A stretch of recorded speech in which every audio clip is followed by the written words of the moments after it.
Hello dear aspirant, एक सवाल का जवाब दो। अगर पूरे भारत में हर इंसान बिल्कुल एक जैसा होता तो क्या आज भी भारत इतना खास होता?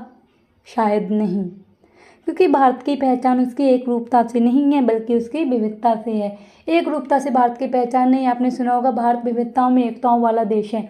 तो आपके एग्जाम को ध्यान में रखते हुए एनसीईआरटी की सीरीज़ को आज से हमने स्टार्ट किया है। जो भी एस्पिरेंट अपने एग्जाम के लिए डेडिकेटेड है उनके लिए बहुत ज़्यादा इंपॉर्टेंट होने वाली है। तो चलिए बिना देरी के बिना समय गवाए शुरू करते हैं विविधता की समझ क्लास 6 पॉलिटी का चैप्टर। पहले चैप्टर का नाम है विविधता की समझ। हमें विविधता को समझना पड़ेगा।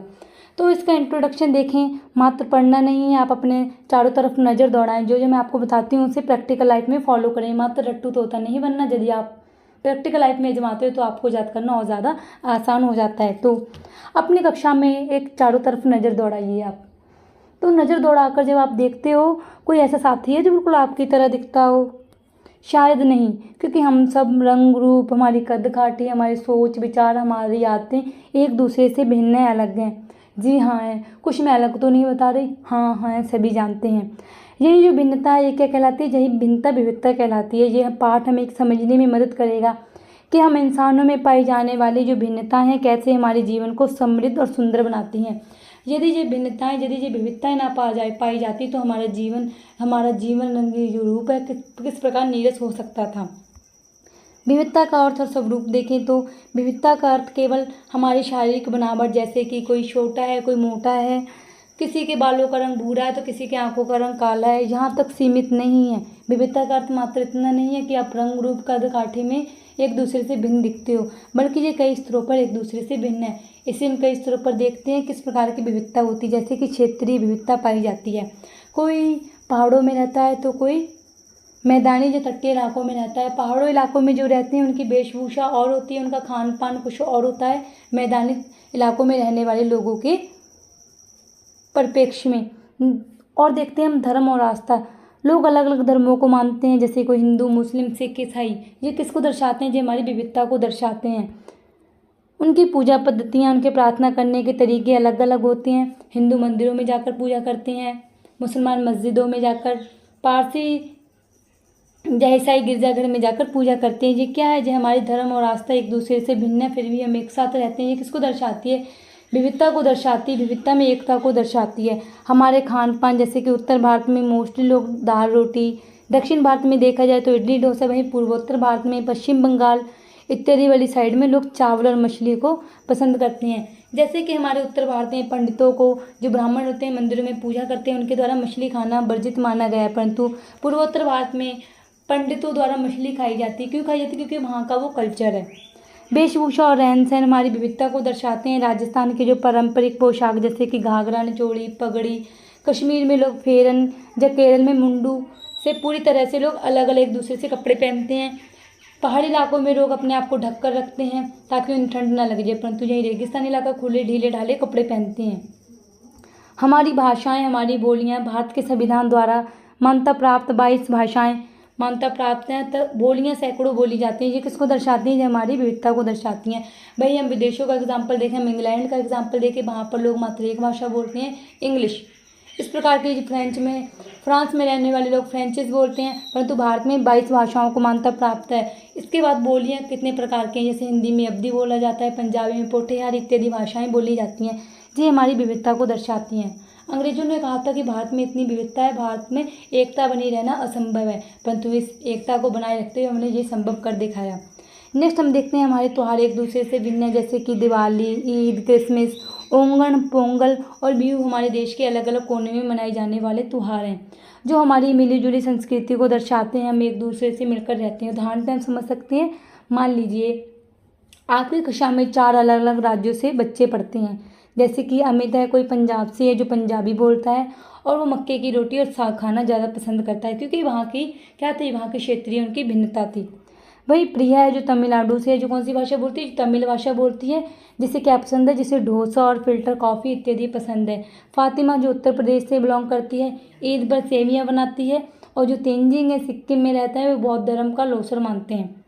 और पहाड़ी जैकेट पहनता है। ये किसको दर्शाते हैं? ये हमारी विविधता को दर्शाते हैं। परंतु आपके बुक में एग्जाम्पल दिया है समीर एक समीर दो। समीर एक जो इंग्लिश जानता है, पढ़ा लिखा है, समीर दो जो छोटा बच्चा है वो अखबार बेचता है। क्या ये हमारी भिन्नता को दर्शाते हैं? नहीं।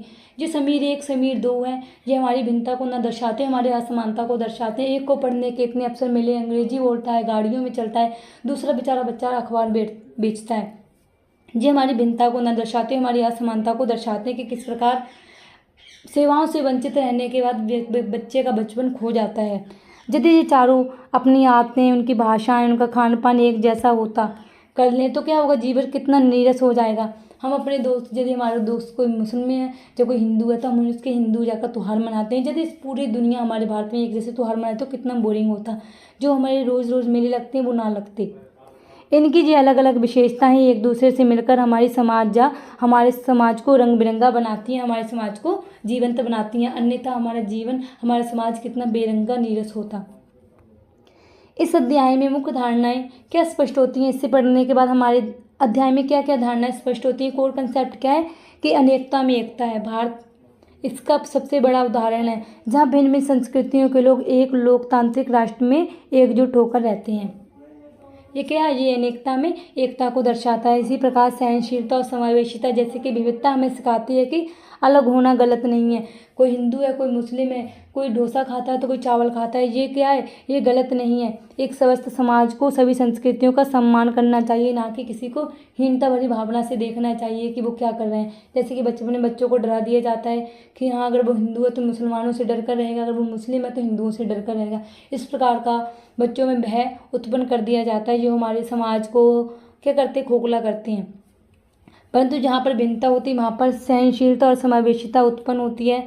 संविधान और विविधता जैसे कि हमारे संविधान हर नागरिक को अपनी भाषा, उसकी लिपि और संस्कृति बनाए रखने का मौलिक अधिकार देता है। संविधान के अनुच्छेद 29 और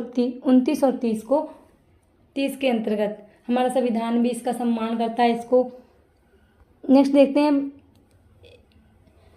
यूनिफॉर्मिलिटी बनाम डाइवर्सिटी क्या होता है? जबरन एक रूपता थोपने से समाज में क्या होता है? यदि आप मराठी बोलते हैं, मैं आपको ज़बरदस्ती बोलूँ कि आप हिंदी बोलो।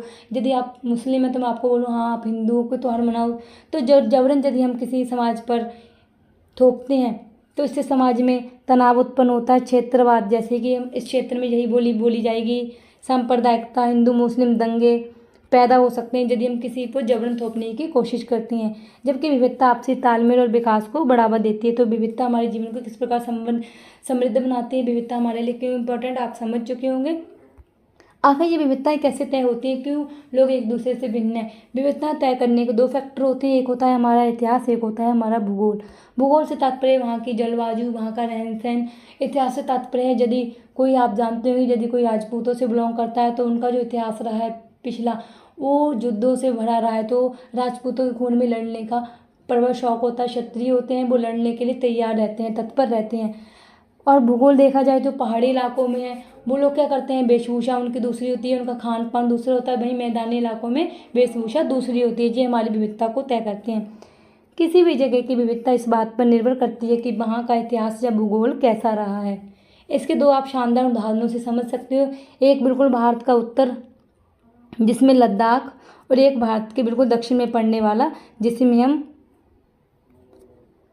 किसे देख सकते हैं, भारत के दक्षिण में पड़ने वाला केरल को। जैसे कि आप, ये रहा हमारा भारत के उत्तर में ये रहा लद्दाख और ये रहा हमारा केरल। इन दोनों में कितनी विविधताएं होंगी इस उदाहरण से हम समझ सकते हैं। तो चलिए देखते हैं दो उदाहरणों के साथ विविधता कैसे उत्पन्न होती है। लद्दाख जो क्या है, लद्दाख जम्मू कश्मीर के पास बहुत ठंडा बड़ा रेगिस्तान है। यदि आपने इसकी लोकेशन नहीं देखी तो आप जाकर लोकेशन देख सकते हो। इसका भूगोल कैसा है, ये जो लद्दाख है पहाड़ों में बसा हुआ एक ठंडा मरुस्थल है। यहाँ खेती बहुत कम होती है क्योंकि यहाँ बारिश बिल्कुल नहीं होती।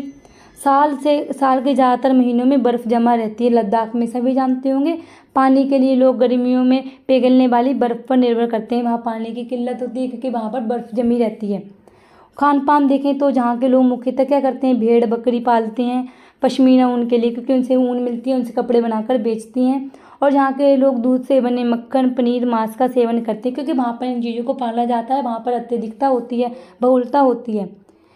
लद्दाख का इतिहास और व्यापार। लद्दाख को व्यापार का एक अच्छा रास्ता माना जाता है क्योंकि हमारे देश के सबसे उत्तर में स्थित है, क्योंकि जहाँ कई घाटियाँ गुजरती हैं जिनके जरिए तिब्बत और अन्य देशों से ऊन, मसाले, रेशम का व्यापार होता है। जहाँ पर धर्म देखें तो जहाँ लगभग 400 साल पहले कौन आए थे, बौद्ध धर्म पहुँचा था, इसलिए इसे क्या कहते हैं, इसलिए छोटा तिब्बत भी कहते हैं। याद रखना, छोटा तिब्बत किसे कहते हैं, लद्दाख को कहते हैं, क्योंकि जहाँ 400 साल पहले बौद्ध धर्म पहुँचा था। तिब्बत में बौद्ध धर्म की बहुलता है, प्रचलिता है। इसके अलावा जहाँ इस्लाम धर्म के भी लोग बड़ी संख्या में रहते हैं, जहाँ बौद्ध और मुसलमान दोनों संस्कृतियाँ सुंदर मेलजोल देखने को मिलता है। बौद्ध और मुस्लिम दोनों मिलजुल कर रहते हैं। दूसरा हम अपना उदाहरण देखते हैं सबसे दक्षिण में, दक्षिण पश्चिम राज्य केरल। केरल एक समुद्र से घिरा हुआ इलाका है, राज्य है। दूसरी तरफ पहाड़ियों से घिरा हुआ है। जहाँ की जो पहाड़ियाँ हैं, पहाड़ियों पर क्या काली मिर्च, इलायची, लौंग जैसे मसाले उगाए जाते हैं। तो जहाँ के लोग कौन सा खाना खाते होंगे, जहाँ के लोग स्पाइसी खाना खाते होंगे। इन्हीं मसालों के कारण जो प्राचीन काल में व्यापारी जहाँ आकर्षित हुए थे। इतिहास और धर्म देखें, सबसे पहले जहाँ पर अरबी और यहूदी व्यापारी केरल पहुँचे थे। इसके लगभग 300 साल बाद ईसा मसीह के धर्मदूत सेंट थॉमस यहाँ आए थे, जिससे माना जाता है कि भारत में ईसाई धर्म सबसे पहले केरल में आया, क्योंकि माना जाता है कि जो सेंट थॉमस के दूत थे वो सबसे पहले केरल में पहुँचे थे, इसलिए केरल से ईसाई धर्म की शुरुआत मानी जाती है भारत में। इसके अलावा पुर्तगाली नाविक वास्को डी गामा भी यहीं समुद्री रास्ते से पहुँचे थे। खान पान और तकनीक देखें, जहाँ के लोग क्या करते हैं, मुख्य रूप से मछली, चावल, सब्जियां खाते हैं, क्योंकि वहाँ पर इनकी बहुलता है। क्योंकि जहाँ पानी बहुत है, इसलिए जहाँ के मछली पकड़ने के लिए जाल, जिसे क्या कहते हैं, चीना वाला कहते हैं, हूबहू चीन के जालों जैसे दिखते हैं।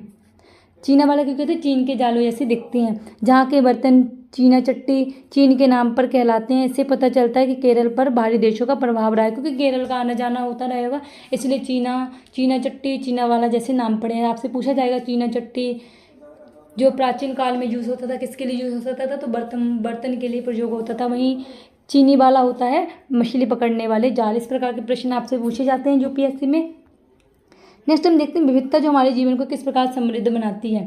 जैसे कि यदि हमारा दोस्त कोई हिंदू है, कोई मुस्लिम है, कोई सिख है, तो हम आपस में एक दूसरे के त्यौहार मनाते हैं, दोस्त और उनके अनुभव से सीखते हैं। जैसे कि आपकी ज़िंदगी में अलग अलग दोस्त होते हैं, वैसे ही हम उनके घर पर जाकर अलग अलग तरह का खाना खाते हैं, उनके त्यौहार मनाते हैं, उनके कपड़े पहनकर देखते हैं, और थोड़ी बहुत उनकी भाषा भी सीख जाते हैं। जैसे हम कहीं रहने जाते हैं, हमारा दोस्त यदि कोई और भाषा बोलता है तो हम उसकी भाषा को समझने का प्रयास करते हैं और धीरे धीरे सीख भी जाते हैं। इससे क्या होता है, हमारी समृद्धता बढ़ती है, हमारे पास भाषाओं का, हमारे पास ज्ञान का, हमारे पास संस्कृति का विशाल भंडार उत्पन्न होता है।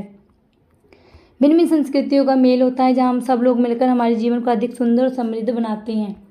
कहानियाँ हमें क्या सिखाती हैं, कहाँ से आती हैं।